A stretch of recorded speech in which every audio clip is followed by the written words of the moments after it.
Ahora, esta noche, quiero hablar sobre las tentaciones de Jesús. Quiero que vayan conmigo al 4º capítulo del libro de Mateo. Y comenzaremos con el primer verso, estas palabras de las que quiero hablar, las tentaciones de Jesús esta noche. Entonces Jesús fue llevado por el Espíritu al desierto para ser tentado por el diablo. Y cuando ayunó 40 días y 40 noches tenía hambre. Y cuando el tentador vino a él le dijo: ya que tú eres el Hijo de Dios, manda que estas piedras se conviertan en pan.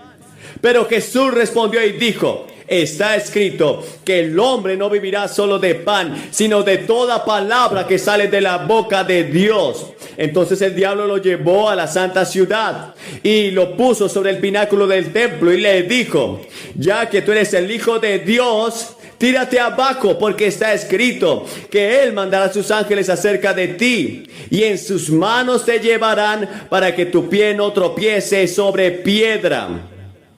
Jesús le dijo: está escrito, no tentarás al Señor tu Dios.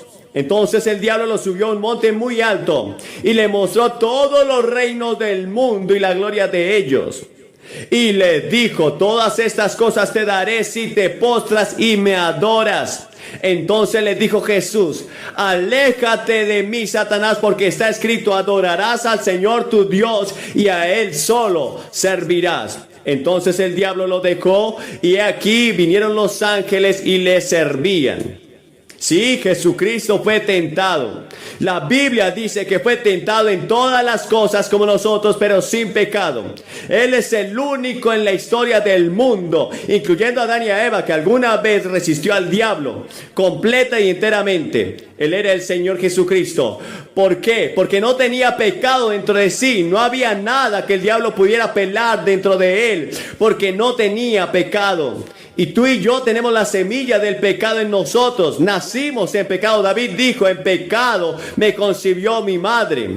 Y la Biblia dice que todos hemos pecado y estamos destituidos de la gloria de Dios. Y la palabra pecado significa que hemos quebrantado las leyes de Dios, hemos quebrantado las leyes morales de Dios, y todos estamos en esa categoría. Y luego en Efesios 6 y el verso 12 leemos estas palabras hablando de ti y de mí: porque no tenemos lucha contra sangre y carne, sino contra principados, contra potestades, contra los gobernadores de las tinieblas de este mundo, contra la maldad espiritual en los lugares altos.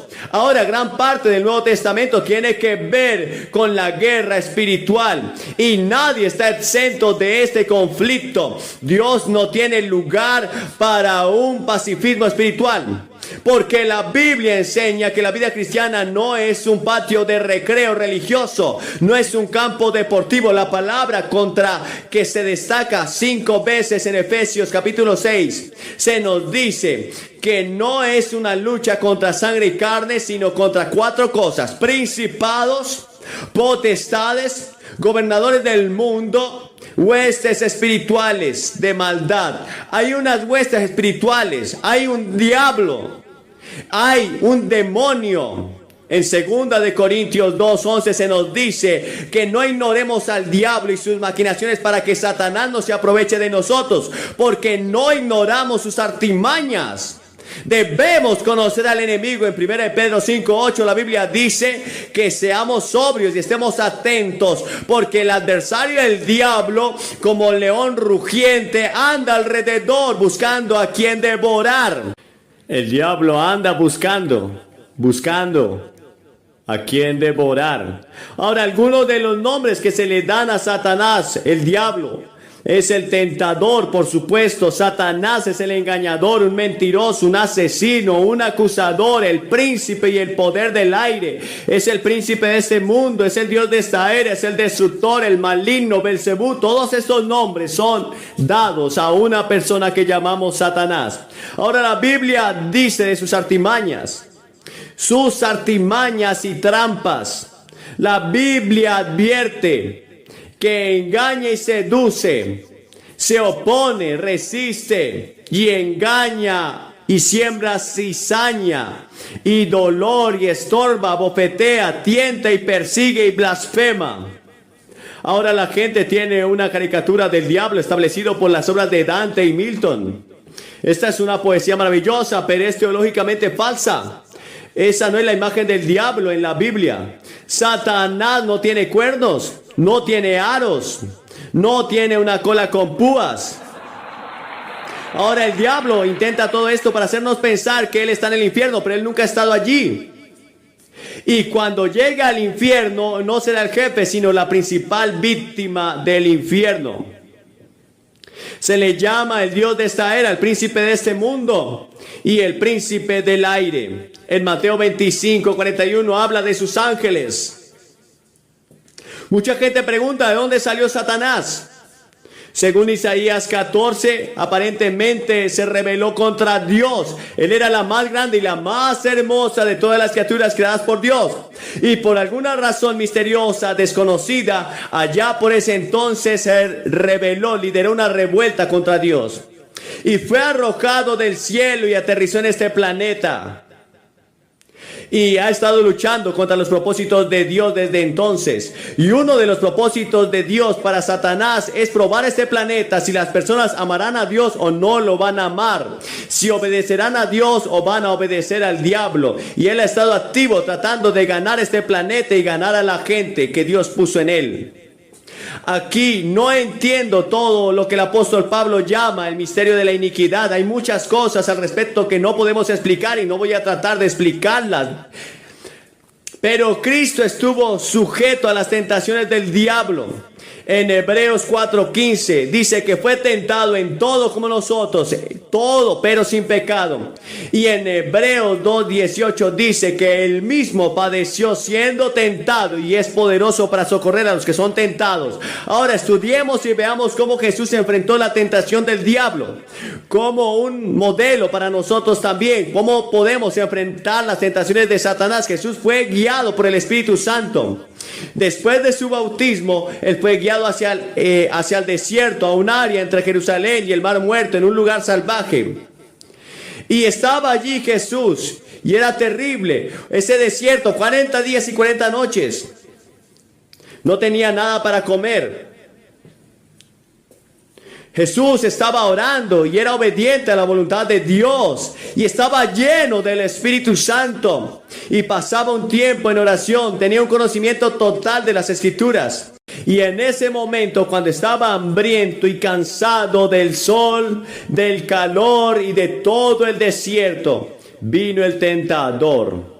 No tenía compañero humano, Jesús estaba solo en ese desierto. No podía compartirlo con otros, sus conflictos. Tú puedes marchar hombro a hombro con las personas en todas las cosas, pero cuando llega la tentación tendrás que enfrentarla tú solo. Hay 3 tentaciones y el diablo siempre usa las mismas 3 tentaciones. Las usó con Jesús, las usó con Adán y Eva en el jardín del Edén y las usará contigo. La misma forma, de la misma manera, nunca varían, son las mismas cosas. Primero es la lujuria de la carne, segundo la lujuria del ojo y tercero es la vanagloria de la vida. Ahora, la primera vez que vino a Jesús para tentarlo, lo tentó a convertir las piedras en pan. Apeló a su apetito físico. Esta era la lujuria de la carne. Ahora Jesús tenía hambre al cabo de 40 días. Y el diablo sabe cuándo venir. Llegará el momento oportuno para esa tentación. Y las cosas más fuertes, los instintos más fuertes, es el hambre y la sed para un ser humano. Y muchas personas se desharán de todos sus refinamientos de civilización, como las madres de Sumeria en el Antiguo Testamento devoraron, se comieron a sus propios hijos cuando tenían hambre. El diablo señala las piedras redondas y dice: si eres el Hijo de Dios, o como eres el Hijo de Dios, reconoció que él era el Hijo de Dios. Por eso la palabra aquí se debería traducir: ya que como eres el Hijo de Dios, ordena que esas piedras se conviertan en pan. Ahora, la sola mención del pan debe haber hecho saltar de deseo el cuerpo hambriento de Jesús. Jesús estaba en la perfecta voluntad de Dios, iba según el plan de Dios y el propósito de Dios. Ningún accidente le podía pasar. Iba de camino a la cruz para morir por la salvación del mundo, para morir y resucitar. Este era el plan perfecto de Dios y la voluntad perfecta de Dios. Ahora el diablo viene y dice: puedes hacer algo como esto y no solamente puedes alimentarte a ti mismo, sino puedes alimentar al mundo. Puedes convertirte en el Mesías creído. El mundo entero creerá en ti si alimentas a las personas hambrientas. Dios había planeado para él que tuviera hambre porque también Dios lo estaba probando. Pero Dios no le había permitido utilizar su poder para satisfacer la necesidad física que él tenía. Y Dios te pide a ti que no hagas ninguna provisión para la carne. El antojo era legítimo, pero Satanás sugirió satisfacerlo de una manera ilegal. Y puedes alimentar al hambriento. Y no es interesante que cuando Jesús murió y dijo: terminé la obra que el Padre me envió a hacer. Pero cuando murió había muchas personas enfermas, había muchas personas hambrientas todavía. Pero Él vino con un propósito mayor. Oh sí, Él alimenta a los hambrientos, es interesante. Y nosotros, los cristianos, debemos preocuparnos por alimentar a los hambrientos. Pero hay algo mucho más profundo y una cosa más profunda en la cruz: la redención de Cristo y la resurrección. Porque sin la cruz y la resurrección no podría haber salvación de tu alma. Ahora, la segunda tentación que el diablo le dio a Jesús: lo llevó al pináculo del templo, que es el punto más alto de toda el área, y se podía mirar 600 pies hacia abajo del valle. Jesús estaba en Jerusalén, en el centro de la vía judía en ese tiempo, y el pináculo era el lugar más imponente del templo. Y el diablo le dijo: ya que eres el Hijo de Dios, ¿por qué no te arrojas abajo? Porque está escrito en la Biblia: Él dará a sus ángeles mandato acerca de ti, y en sus manos te llevarán, para que tu pie no tropiece con ninguna piedra. El diablo usa las escrituras. El diablo puede citar las escrituras. Él citó mal estas escrituras del Salmo 91, 11 y 12, pero omitió una de las partes más importantes de este pasaje, que dice que Él dará a sus ángeles el encargo de que te guarden en todos tus caminos. Omitió. Nota la sutileza que utilizó Satanás con Jesús. Esta es una oportunidad para una aventura de fe. El héroe. Ahora Él hizo lo mismo con Eva, deslumbrarlo de los ojos. Ahora mira lo que va a pasar. Habrá un gran espectáculo, los ángeles te atraparán, deslumbrarás a las multitudes. Será un gran espectáculo y la gente creerá en ti. Todo el mundo estará mirando. Y en lugar de tomar el largo y difícil camino de enseñar, predicar, de curar y morir en la cruz, puedes hacerlo todo en un gran momento en el que se verá a los ángeles venir y atraparte, y todos creerán. El plan de Dios era que iría a la cruz. Había sido planeado, había sido predicho por los profetas que iría a la cruz y moriría por nuestros pecados. Y si no hubiera hecho, ninguno de nosotros hubiera sido salvo.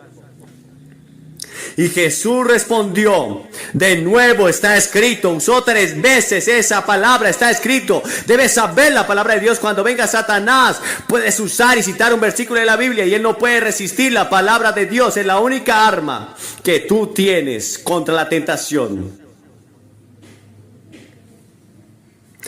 Usa la escritura: no tentarás al Señor tu Dios. Ahora, ¿cómo tentamos a Dios? Lo tentamos cuando dejamos el camino señalado de la obediencia para ir por el camino del mal y esperamos ser librados. Hay mucha gente que sigue haciendo mal tras mal tras mal y espera que Dios los libre. Es como jugar con una serpiente de cascabel. Y luego la tercera tentación fue la tentación de la ambición. El diablo ahora usó una carta de triunfo. Ninguna otra persona en la historia había resistido alguna vez esta carta. Se quita el disfraz, le lleva a un monte muy alto y le muestra todos los reinos del mundo en un momento. Y el diablo le dice: todo este poder, todos estos reinos, todas estas naciones, todas estas riquezas, toda esta gloria, te la daré si me adoras. Solo un instante, inclínate ante mí. Inclínate un momento y eso será todo. En un momento todo será tuyo: el esplendor, la soberanía, el poder, la pompa, la deslumbre, el poder de Nínive, de Babilonia, de Persia, de Grecia, Roma, Francia, Alemania, Italia, China, India, América, la Unión Soviética. Todo será tuyo.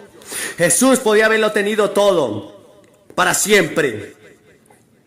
Tú dices, ¿el diablo tenía el poder de darle todo eso?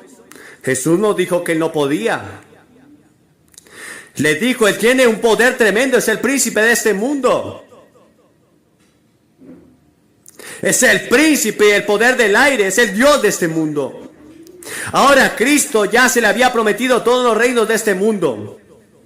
Pero solo por sufrir en la cruz los va a conseguir, va a ser el Rey de reyes y Señor de señores y gobernará el mundo entero en un día futuro, cuando todos estaremos en el reino de Dios. Pero el orgullo de Satanás estaría satisfecho para siempre si solo Jesucristo, el Dios, se inclinara ante él. Esta es la imagen más cobarde de Satanás. Y nadie tiene más hambre de gloria y de adoración. Nunca eres más parecido al diablo que cuando quieres crédito por lo que haces. ¿Qué hay de ti? ¿Cómo eres tú? El salmista había predicho citando que Dios le daría a las naciones por herencia.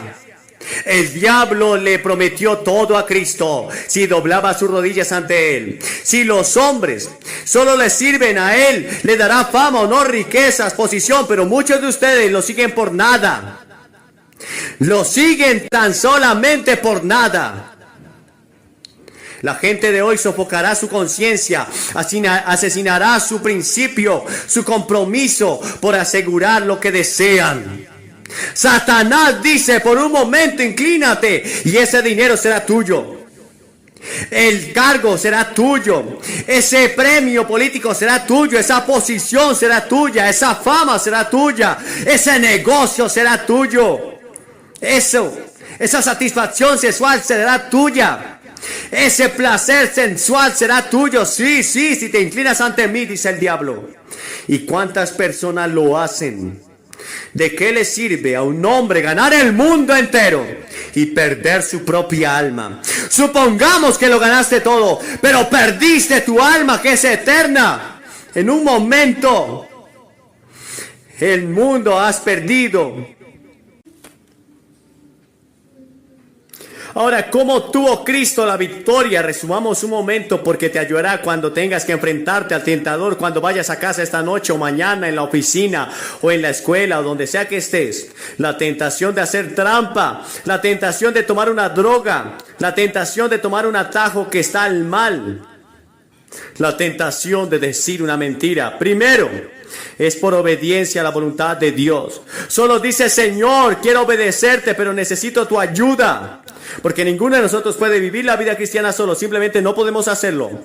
Es el Espíritu Santo que Él te va a dar la ayuda para vivir a ti, a través de ti. No puedo vivir la vida cristiana sin el Espíritu Santo, debe vivirla a través de mí.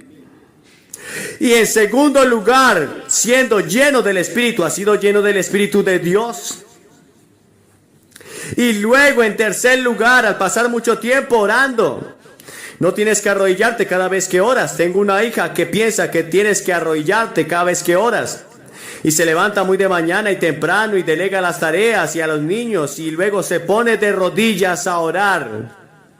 Y los médicos le dijeron que tiene problemas en sus rodillas por eso. Y le dije que no tienes que arrodillarte para hacerlo, para orar. Puedes orar todo el tiempo que quieras, en todas partes. Pero ella siente que Dios la ha llamado a ese ministerio de oración y estudia las escrituras de rodillas todas las mañanas. Pero puedes orar todo el tiempo. Incluso mientras predico aquí esta noche, yo estoy orando por ti. Estoy diciendo, Señor, ayúdame a decir lo correcto. Ayúdame a decir lo que va a ayudar a alguien aquí esta noche que necesita este mensaje, porque este mensaje es para alguien aquí. Para muchas personas aquí esta noche es necesidad.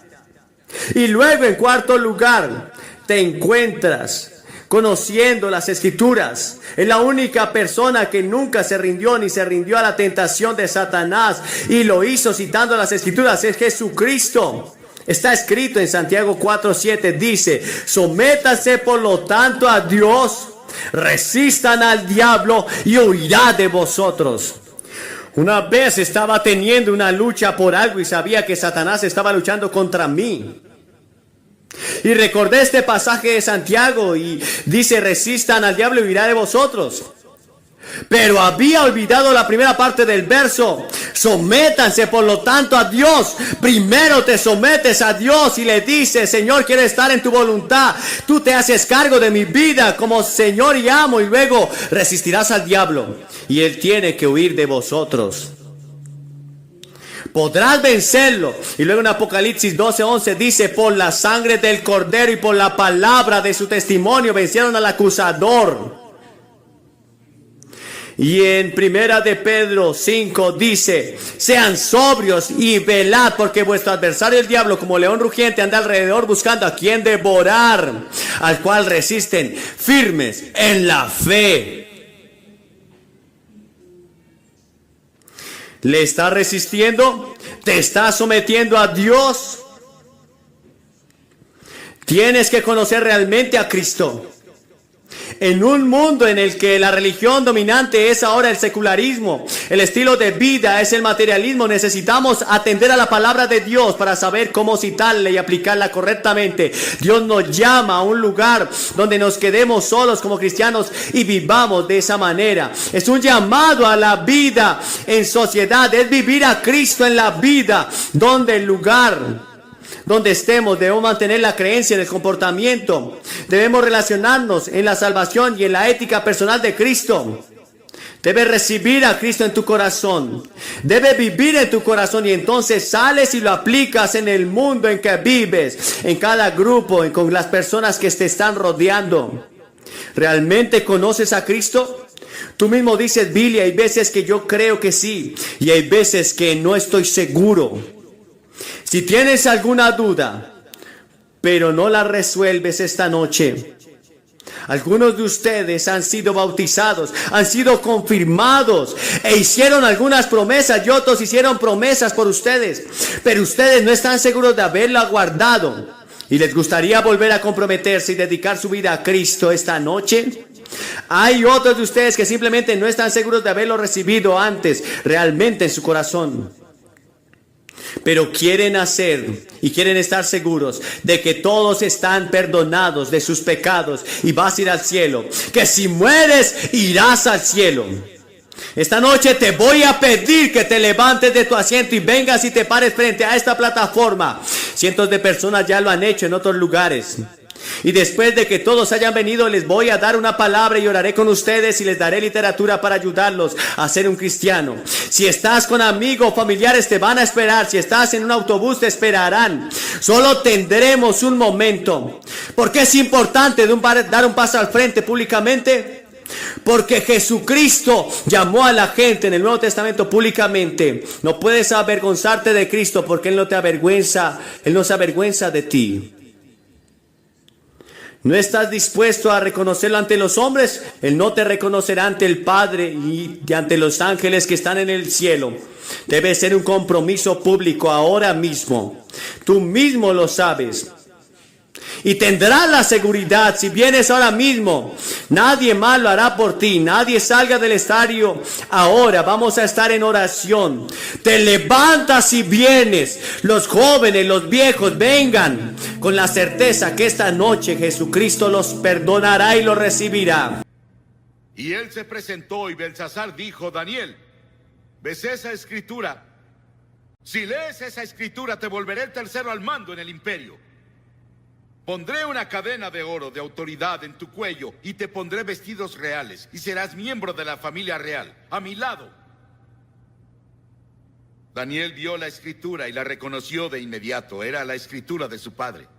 Era la escritura de Dios Padre. Y él había estudiado a Dios y vivido con Dios todos esos años y sabía que era la escritura de Dios. Dijo Belsasar, puedo leer la escritura, pero guárdate tus regalos, no los quiero. Dale tus regalos a alguien más. Verás, Belsasar, oh rey, te has levantado contra el Señor del cielo y han traído las vasijas del Dios Santo a tu casa y tú y tus nobles y sus esposas y sus concubinas han bebido vino en ellos y Dios está ofendido. Y diste alabanza a los dioses de oro y plata y cobre y hierro y madera y piedra Ellos no ven, no oyen y no saben. Y el Dios en cuya mano está tu vida y dueño de tus caminos, nunca le honraste. Sí, Belsasar, lo leeré. Dios le había dado a Belsasar todo lo que tenía, incluso la habilidad de reír. Su comida, su bebida, su poder, sus riquezas, todo venía de Dios, pero no había agradecido al Señor. Daniel dijo, muy bien, esta es la escritura. Mene, Tekel, Uparsin. Esta es la interpretación. Mene, contó Dios tu reino y le ha puesto fin. Belsasar es tu fin. Has pasado tu último día en esta tierra. Tekel, te pesaron en la balanza de Dios y te faltó. Pérez, tu reino ha sido dividido y dado a los medas y a los persas. Y estando en el banquete, sin saberlo, los babilonios, el gran río Éufrates había sido cambiado de curso y el ejército medo-persa pasó sobre un río seco. Y esa noche, Babilonia cayó ante los medos y persas. Belsasar fue asesinado. Daniel permaneció y se volvió el primer ministro en el siguiente imperio. Ambos imperios lo respetaban por su sabiduría y su fe y su propósito y su devoción. Dios escribe en el muro de la nación esta noche. La palabra mene también significa recordado. Dios hace memoria. Dios hace memoria de nuestros pecados. Dios ve nuestra pornografía. Él ve nuestras películas obscenas y Él ve las nuevas películas que van a salir burlándose de Jesucristo. Él ve nuestras mentiras, engaños y corrupción. Y va por toda la sociedad. Él lo ve todo. Y las escrituras dicen, sepan que sus pecados los alcanzarán. Y hace memoria de algo más. No es muy tarde. Dios se recuerda de olvidarse. Y cuando cualquier grupo de personas o nación se arrepienten de sus pecados y regresan al Señor, Él perdona sus pecados y sana la tierra. Es la promesa del Señor. En segunda, dice, pesado fuiste en la balanza y fuiste hallado falto. Las escrituras dicen, tú pesas el camino del justo. El Señor dice, las acciones yo las peso, todos los caminos del hombre son limpios a sus ojos, pero el Señor pesa a los espíritus. La nación, el mundo esta noche son pesados. Tú eres pesado en la balanza de Dios.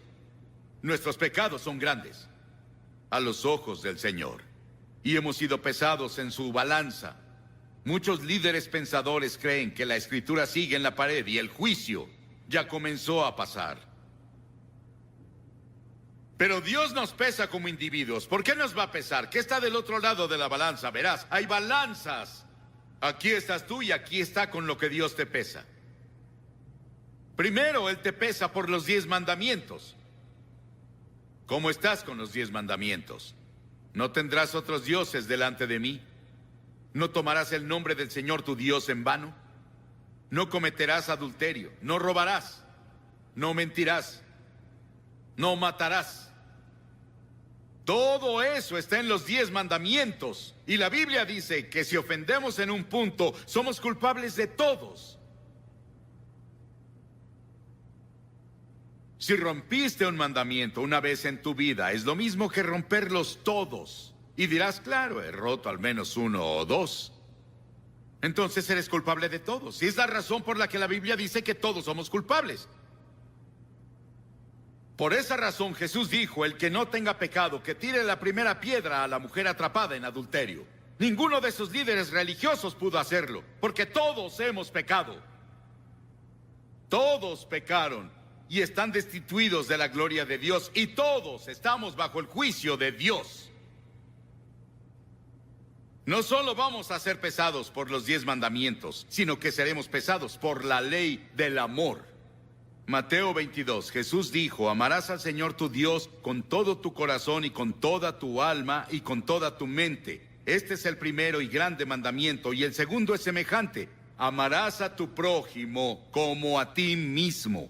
De estos 2 mandamientos, dijo Jesús, depende toda la ley y todos los profetas. Todo se resume en amor.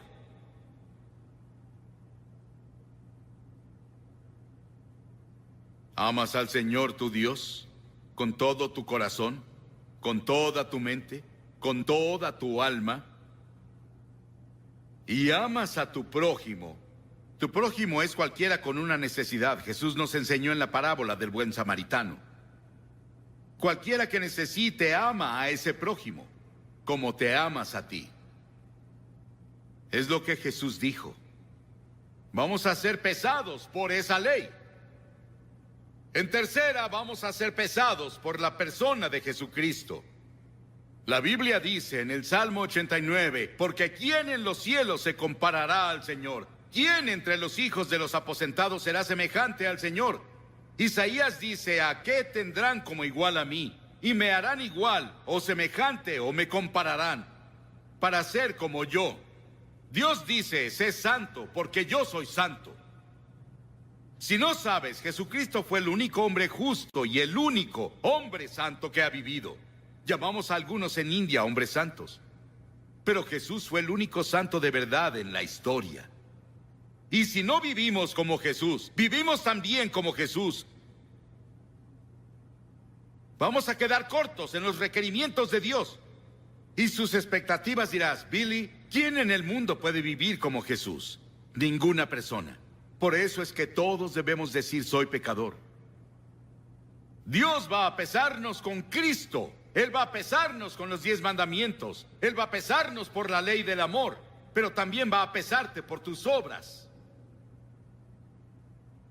Esos pecados de omisión de los que no estabas consciente. En Mateo 25, Jesús nos recuerda: tuve hambre y no me diste de comer. Tuve sed y no me diste de beber. Fui forastero y no me acogiste. Estuve desnudo y no me cubriste. Estuve enfermo y en prisión y no viniste a verme. Pero las personas decían: Señor, ¿dónde te vimos desnudo y enfermo y en prisión y sediento? Él les contestó así: así como no lo hicieron con el más pequeño de ellos, no me lo hicieron a mí. Eso incluye a todas las personas de esta área. No hemos cumplido, y luego Jesús pronunció juicio. Dijo: los que son culpables del pecado de omisión deben ir al castigo eterno, pero los justos a la vida eterna. Dirás: Billy, me siento devastado. ¿Cómo podrá alguno pasar? No podemos. Jesús dijo en Apocalipsis 3, yo conozco sus obras, no eres frío ni caliente. Ojalá fueses frío o caliente. Pero por cuanto eres tibio, te vomitaré de mi boca, él dijo. Escucha, habrá muchas personas que no entrarán al cielo que tú crees que van allá. Y luego lo quinto, él va a pesarnos por nuestras oportunidades. Por nuestras oportunidades. A quien mucho se le da, mucho se le exige, dijo. Piensen en vivir en Estados Unidos, con todas sus ventajas. Una iglesia en casi cada esquina, una Biblia en casi todos los cuartos de hotel, millones de Biblias disponibles, el Evangelio en radio y televisión. Piensen en vivir aquí. Él va a juzgarnos por las oportunidades que tenemos. Piensen en la literatura cristiana que está disponible en librerías. Y no lo aprovechamos. A quien mucho se le da, mucho se le exige. Dirás, Billy, incluso en eso yo no puedo hacerlo. No. Pero la gloria de todo esto es que hay un evangelio. Y el evangelio son buenas noticias para las personas que están sentadas aquí diciendo, bueno, soy culpable. La buena noticia es que Dios envió a su Hijo Jesucristo a la cruz a morir por ti. Y Dios tomó esos pecados tuyos y esas fallas tuyas y las puso en Cristo. Él se volvió pecado por nosotros. Él dijo, el justo y el íntegro irán al cielo. ¿Cómo voy a llegar a la justicia y la integridad por mí mismo cuando no tengo nada? Soy un pecador. No peso suficiente para ir al cielo. Pero en la cruz, Cristo proveyó justicia para mí. Él proveyó justicia para mí que yo no tengo. Soy aceptado esta noche por Dios. No porque haya sido bueno, o porque haya leído la Biblia, o porque haya predicado a multitudes de personas. Soy aceptado por Cristo.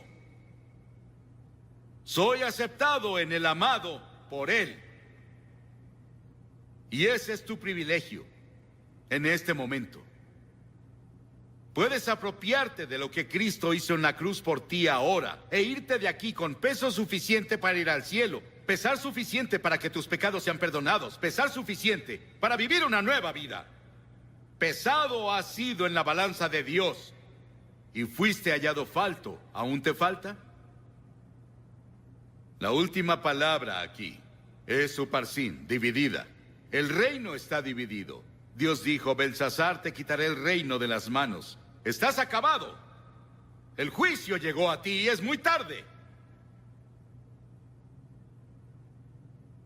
Dios te dirá eso a ti. El juicio ha venido, es muy tarde. Conozco a personas que saben eso y lo aceptan y creen eso y simplemente bajan bailando al infierno. Son como el ratón que fue atrapado y sigue olfateando el queso después de ser atrapado. Sigues probando la carnada del diablo. Y ya estás muerto. En cuanto concierne a la eternidad. Creo que esta cruzada se hizo en el tiempo justo. En la providencia de Dios, en el momento justo. En la historia de muchas de sus vidas. Las personas han orado por ti. Personas han trabajado. Personas han dado para hacer lo posible. Y ahora es tu momento con Dios de recibirlo en tu corazón. Y asegurarte que pesa suficiente. No, yo no estaré en el juicio. Pero no hay juicio para los que están en Cristo Jesús. No te veré ahí. El juicio que yo merecía lo tomó Jesucristo en la cruz. Y acepté lo que Él hizo, aunque parecía tonto y parecía algo ridículo. Para mí, cuando vine al frente esa noche y le dije sí a Cristo Jesús en frente de todos ustedes, lo hice.